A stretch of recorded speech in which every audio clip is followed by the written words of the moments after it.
अगर आप भी पेट्रोल पंप पर जाके अपनी कार में पेट्रोल या डीजल भरवाते टाइम ये सोचते हैं कि अब कितने की चपत लगने वाली है, अब कितना कम माइलेज दिया है कार ने, तो ये वीडियो आप ही के लिए है।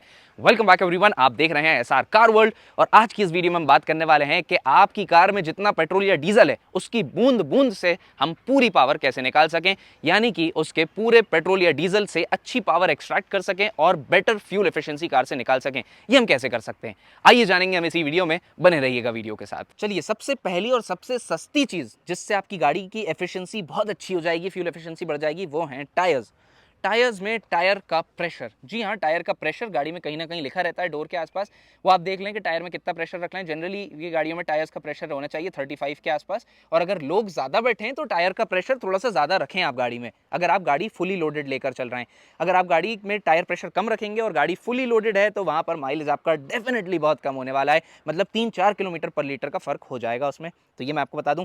आप टायर में हवा भरवाने के लिए बहुत लोग पेट्रोल पंप्स पर जाते हैं, पर मैं आपको ये बात बता दूं कि एक पेट्रोल पंप पर आपने 30 हवा भरवाई और दूसरे पेट्रोल पंप पर जाएंगे आप तो उसके मीटर में वो 40 हवा शो करेगा, तो ये प्रॉपर्ली कैलिब्रेटेड नहीं होते।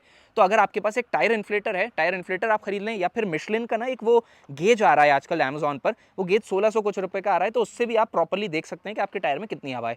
लेकिन क्योंकि वो 1600 रुपए का है तो मैं ये कहता हूं कि आप एक अच्छी कंपनी का टायर इन्फ्लेटर खरीद लें, तो इन्फ्लेटर प्रेशर भी बता देगा और हवा भी भर देगा, तो दोनों काम उससे हो जाएंगे आपके, और 2000 रुपये के आसपास में वो आ जाएगा, 2-3 हज़ार रुपये में। तो ये एक इंपॉर्टेंट चीज़ आपको बतानी थी कि टायर्स बहुत इंपॉर्टेंट है गाड़ी के अच्छे माइलेज के लिए। उसके बाद बहुत लोग कैरियर्स लगा लेते हैं ऊपर। कैरियर्स जब गाड़ी में लगे रहते हैं उससे एरोडायनेमिक्स खराब होते हैं, और मैं आपको बता दूं कि एरोडायनेमिक्स आप लोग सोचते हैं बहुत छोटी चीज़ है, लेकिन एरोडायनेमिक्स बहुत इंपॉर्टेंट चीज़ है। इनफैक्ट ये जो मिरर्स हैं इनकी वजह से भी माइलेज जो है वो थोड़ा सा कम होता है गाड़ियों का, लेकिन क्योंकि ये मिरर्स कंपनी के डिज़ाइन है तो इसलिए एरोडायनेमिक्स में थोड़ा बहुत कंट्रीब्यूट कर देते हैं। ड्रैग आता है पर ठीक है, मिरर बंद करके मैं ऑब्वियसली नहीं बोलूँगा कि आप चलाएं। तो कैरियर लगाना या गाड़ी में कुछ ऐसी चीज़ें लगाना जिस वजह से एरोडायनेमिक्स उसके ख़राब हो, हवा काटने में गाड़ी को परेशानी हो, वो चीज़ की वजह से माइलेज गाड़ी का कम हो जाएगा। बाकी माइलेज बढ़ाने की पूरी चीज़ें होंगी अंदर से, मैं आपको बता दूं, टायर के अलावा ज़्यादातर चीज़ें होंगी अंदर से। और एक बात और बताना चाहूँगा कि ये जो कांच है ये भी बहुत इंपॉर्टेंट चीज़ है माइलेज को बढ़ाने या घटाने के लिए। बहुत लोग कांच खोल के चलाते हैं, क्या यार एसी बंद कर देते हैं और कांच खोल के हवा खाते हुए चलाएंगे, उस वजह से भी गाड़ी के एरोडायनेमिक्स खराब होते हैं, हवा काटने में गाड़ी को परेशानी होती है, इंजन को ज़्यादा पावर लगानी पड़ती है गाड़ी को आगे बढ़ाने के लिए। तो अगर आपको कांच खोलना भी है तो मैं खोलता हूँ जनरली इतने से कांच, इधर से थोड़े से हल्के से नीचे कर देता हूँ, जिस वजह से एक वेंटिलेशन एंड सर्कुलेशन भी अंदर बना रहता है कैबिन में, और एरोडायनेमिक्स भी गाड़ी के खराब नहीं होते और हवा के थपाड़े भी मुझे नहीं पड़ते हैं बहुत ज़्यादा तेज़। तो ये एक चीज़ है। अब आ जाते हैं हम अंदर। अंदर जो है वो बहुत ही इंपॉर्टेंट चीज़ है।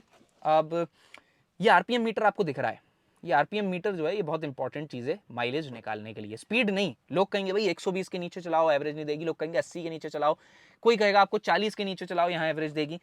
तो ये सब चीज़ें अलग हैं, ये सब चीज़ें हैं रिलेटेड, पर ये इनडायरेक्टली रिलेटेड है। जो उससे डायरेक्ट रिलेशन बनाता है वो है आरपीएम। आरपीएम बता रहा है कि इंजन किस स्पीड से घूम रहा है। इंजन जितनी ज़्यादा स्पीड से घूमेगा, यानी कि रेवोल्यूशंस पर मिनट जितने ज़्यादा रहेंगे इंजन के, आरपीएम का फुल फॉर्म यही होता है, उतना इंजन फ्यूल कंज्यूम करेगा।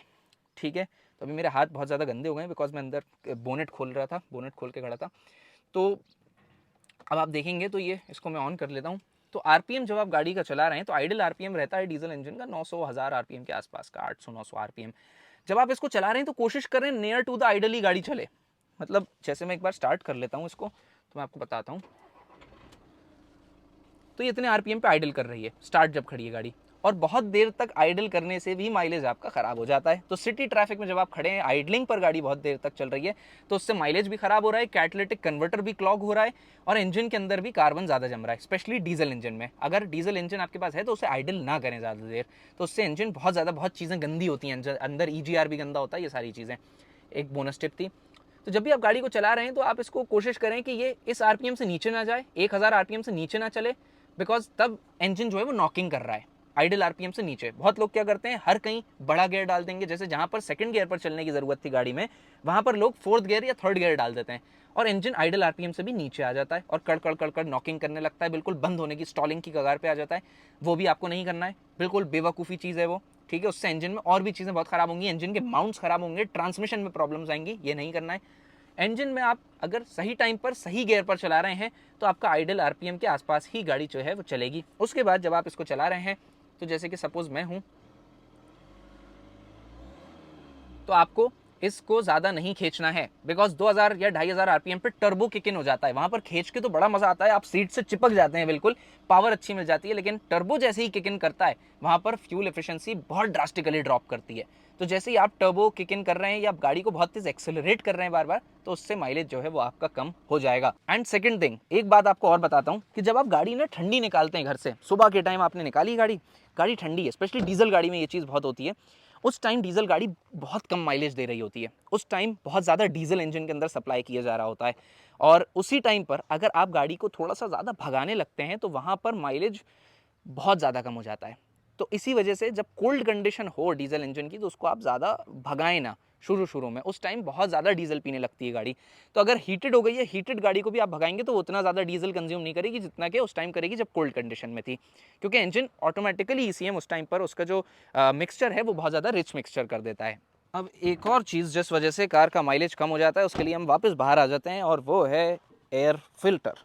जी हाँ, ये एयर फिल्टर होता है, और एयर फिल्टर के अंदर अगर बहुत ज़्यादा गंदा कचरा जम जाएगा, एयर फिल्टर को चोक कर देगा, तो इंजन जो है वो अच्छी एयर सक नहीं कर पाएगा, इंजन को ज़्यादा एयर नहीं मिलेगी, कंबशन जो है वो सही नहीं होगा, और इसी वजह से फ्यूल जो है वो ज़्यादा सप्लाई होने लगेगा इंजन में, और फ्यूल से पूरी पावर भी एक्सट्रैक्ट नहीं हो पाएगी। एंड सेकेंड थिंग होती है फ्यूल फिल्टर। तो फ्यूल फिल्टर भी अगर आपका बहुत ज़्यादा क्लॉग्ड है, बहुत गंदा है, तो उस वजह से भी कार जो है वो सही माइलेज नहीं देगी। आप अगर ये सोचेंगे कि भाई फ्यूल फिल्टर चोक है तो ये तो अच्छी बात है कि फ्यूल कम जा रहा है इंजन के अंदर, लेकिन ऐसा नहीं है। इस वजह से इंजन फ्यूल को और ज़्यादा बढ़ा देगा ताकि फ्यूल जो है वो जाए, और अनबर्न्ड फ्यूल उसमें उस कंडीशन में ज़्यादा निकलेगा, बिकॉज इंजन अपनी ऑप्टिमम एफिशिएंसी पर काम नहीं कर पाएगा।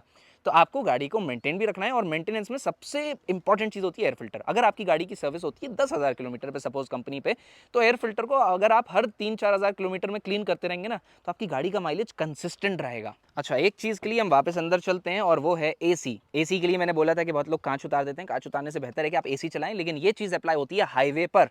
हाईवे पर आप हल्के से कांच उतार सकते हैं, हाईवे पर कांच चढ़ाकर भी आप एसी चलाएंगे तो उतना माइलेज में फर्क नहीं आएगा, 1-8 किलोमीटर पर लीटर का फर्क आएगा। लेकिन सिटी में जब आप आइडल कर रहे हैं, सिटी में आप सिटी ट्रैफिक में हैं, बम्पर टू बम्पर ट्रैफिक में, और वहां पर एसी चल रहा है, तो वहां पर एसी जो है वो बहुत ज्यादा फ्यूल कंज्यूम कर रहा है, बिकॉज आइडल आरपीएम पर जनरली इंजन पर ज्यादा लोड बढ़ जाता है एसी की पुली ऑन होने की वजह से।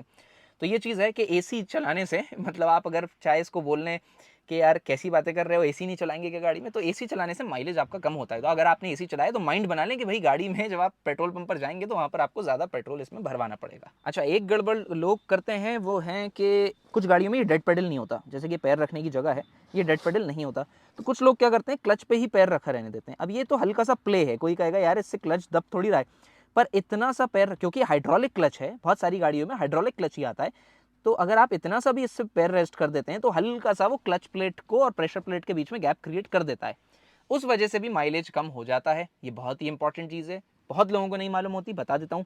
पैर रखने की आदत क्लच पे से हटा दीजिए, या ब्रेक पे से भी पैर रखने की आदत हटा दीजिए। अब अगर आपकी कार में पीछे भी लोग बैठे हुए हैं, सपोज 5 लोग पूरे बैठे हुए हैं गाड़ी में, और गाड़ी पूरी लोडेड है, इसमें लगेज भी रखा हुआ है आपकी गाड़ी में, तो लगेज भी अगर आप रखेंगे बहुत ज़्यादा और फुली लोडेड आपकी गाड़ी चलेगी, टायर प्रेशर भले ही थोड़ा सा भी बढ़ जाएगा पर इंजन को ज़्यादा ताकत लगेगी बढ़ाने में, तो उस कंडीशन में भी माइलेज कम आएगा। तो ये मैं आपको बता दूं कि जब आप लोग ज़्यादा बिठाए हुए हैं तो वहाँ पर माइलेज जो है वो कम हो जाएगा कंपेरेटिवली उसके, कि या तो आप 2 लोग ट्रैवल कर रहे हैं गाड़ी में या एक सिंगल इंसान ट्रैवल कर रहा है। तो मेजर जितनी चीज़ें थी माइलेज से रिलेटेड, जैसे कि एग्रेसिव एक्सेलरेशन ना करें, या फिर पेट्रोल कारें तो टर्बो किक इन ना हो, डीजल कारें तो टर्बो किक इन ना हो, तो टर्बो किक इन होने की वजह से एग्रेसिव एक्सेलरेशन हो जाता है और उसी वजह से माइलेज जो है वो बहुत कम हो जाता है। So guys, I hope so मैंने कार से बेटर फ्यूल एफिशिएंसी निकालने पर आपको सारी चीजें बता दी होंगी। अगर मुझसे भी एक्सपीरियंस्ड कोई यहाँ पर है तो वो भी अपने कमेंट सेक्शन में एक्सपीरियंस लिख सकते हैं, वो भी कुछ चीजें इस पर ऐड करना चाहें तो मुझे बहुत अच्छा लगेगा और मेरे व्यूअर्स को भी बहुत अच्छा लगेगा। So guys, thanks for watching, stay tuned, till then wait for my next upcoming interesting videos.